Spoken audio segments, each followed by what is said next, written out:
I rise to support my colleagues, Senator Kaine and Senator Paul, on their joint resolution to terminate Donald Trump's order placing blanket tariffs on products Americans buy from Brazil. I'm going to start with the impact on Americans. Donald Trump's unilateral tariff spree is an unprecedented tax on American families who are already struggling. The tariffs on Brazil are no different. We get lots of coffee from Brazil, and coffee prices are up 21% from a year ago. Ground beef is up 13% from last year. That's according to Fox News. And Brazil is a major supplier. But instead of getting rid of these tariffs, Donald Trump is sending $40 billion to subsidize ranchers in Argentina.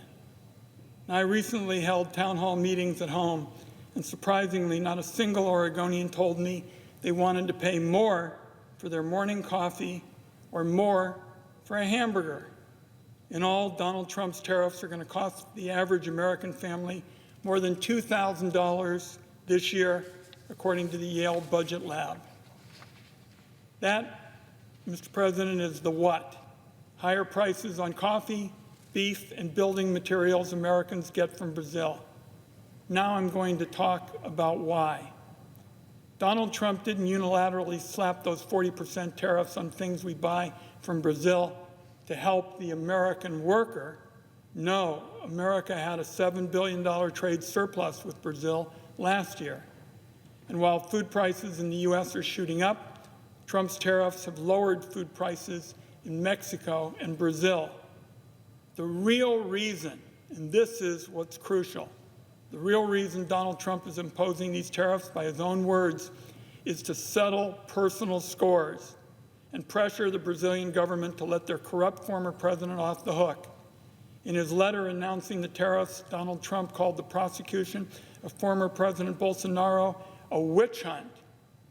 Colleagues, Mr. Bolsonaro was convicted of masterminding a failed coup. There is no way that taking money out of Americans' wallets to protect one corrupt politician in South America makes even a bit of sense. This is a brazenly illegal and corrupt effort by Donald Trump that, in my view, is directly hurting the American people. I strongly urge my colleagues to vote yes on the Kaine-Paul resolution to end the Brazil tariffs. This body is going to vote on more of these resolutions in coming weeks. I see my friend from Kentucky here who's joining me in a crucial one of those. My legislation with Senator Paul would repeal all of Donald Trump's global tariffs. I'm committed, Mr. President, to seizing back Congress's constitutional role over trade, which is spelled out in the Constitution. It's my hope that colleagues on both sides of the aisle will exercise their best judgment on these crucial, key tariff issues. Listen to constituents and vote for Americans instead of for Donald Trump and corrupt foreign strongmen. I yield and look forward to hearing my colleagues talk further today on this issue.